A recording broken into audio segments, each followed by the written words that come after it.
হাওড় পরিস্থিতির আরো খবরাখবর জানাতে মৌলভীবাজার থেকে যুক্ত হচ্ছেন সহকর্মী আব্দুর রব জানাবেন এই যে বন্যা পরিস্থিতি এই বিষয়ে কর্তৃপক্ষ কোনো পদক্ষেপ নিচ্ছে কিনা কিছু জানতে পারলেন কিনা জানাবেন। বেশি বেশি গোল্ড কিনে হাফ গ্রাম গোল্ড বার জিতে নিন প্রতিদিন। জি সোহার, কর্তৃপক্ষের বিষয়টা যদি বলেন, কর্তৃপক্ষ শুধুমাত্র একই জায়গায় আটকে আছেন যে যারা ক্ষতিগ্রস্ত হয়েছেন তাদের তালিকা করা হবে এবং তালিকা করে তাদের ক্ষতিপূরণ দেওয়া হবে, শুধু এই আশ্বাসটুকুর মধ্যে কর্তৃপক্ষ আসলে সীমাবদ্ধ।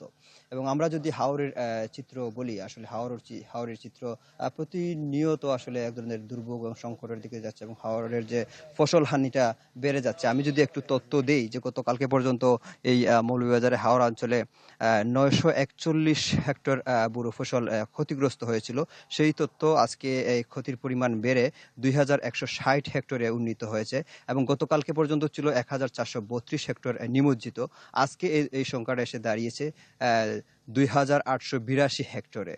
এবং আসলে প্রতিনিয়ত অব্যাহত বৃষ্টিপাতের ফলে এই অঞ্চলে আসলে এই পানি বৃদ্ধি পাচ্ছে হাওরে, যার ফলে নতুন নতুন যে ধানি জমি সেটা নিমজ্জিত হচ্ছে। এবং আবহাওয়া অফিস থেকে আমাদের জানানো হয়েছে আজকে গত 24 ঘন্টায় মৌলভীবাজারে 133.6 মিলিমিটার বৃষ্টিপাত হয়েছে। এবং এই যে কখনো ঝড়ো বৃষ্টি, কখনো ভারী বর্ষণ, আবার থেমে থেমে বৃষ্টি, এই বৃষ্টিপাতের ফলে আসলে হাওরে প্রতিনিয়ত পানি বৃদ্ধি পাচ্ছে।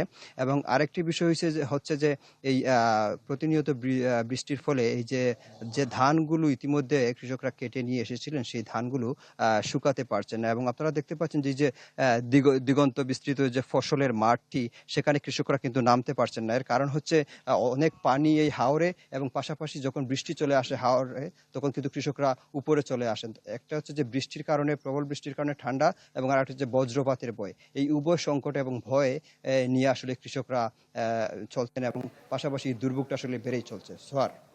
আব্দুর রব, আপনাকে অনেক অনেক ধন্যবাদ। আমাদের সহকর্মী মৌলভীবাজার থেকে হাওড় অঞ্চলের সবশেষ পরিস্থিতি জানাচ্ছিলেন।